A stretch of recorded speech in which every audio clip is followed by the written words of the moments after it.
Kemudian pecahkan telur, 1 butir telur ya. 100 gram gula pasir, 1 gram mentega atau margarin gitu ya. 1 saset susu kental manis. Aduk sampai gula benar-benar larut ya.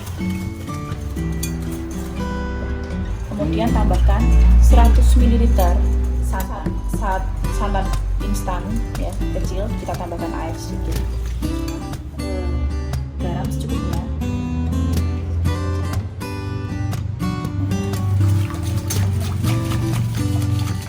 Kelihatannya warnanya.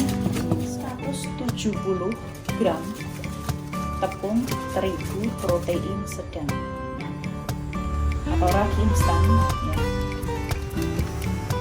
Aduk ya, pewarna putih. Pewarna putih itu penetralisir, jadi warna yang ketuaan ya. Jadi biar lebih dalam di warnanya. Langsung saja kita taruh ke dalam cup angkring yang kecil. Ambil adonan ya, jangan penuh-penuh nah, karena nanti ini mengembang adonannya. Kita ambil kurang lebih 3/4 adonan.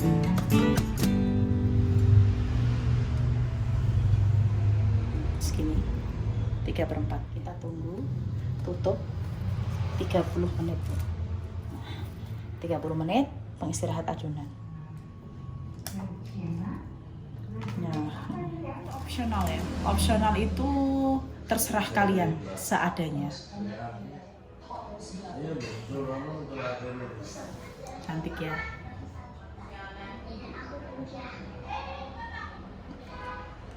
Lalu kita kukus selama 20 menit ya, sampai hingga mengembang. Cantik ya. Kita tutup.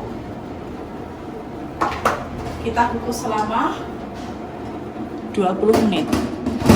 Ya, tunggu dulu ya. Sudah 20 menit, kita buka dulu ya. Wow, cantik dan melar sempurna. Cantik ya, warnanya kuning. Ya, yuk kita biarkan dingin dulu. Nanti baru kita tiriskan ya. Ya, cantik ya. Ih, cantik banget kan, bentuk-bentuk. Ya, demikian konten dari Bu Milda ya. Jangan lupa like dan subscribe, sebarkan video ke teman, saudara, semoga bermanfaat. Wassalamualaikum warahmatullahi wabarakatuh. Ini bisa jadikan isian snack box atau cemilan di pagi hari, sore hari ya. Selamat mencoba.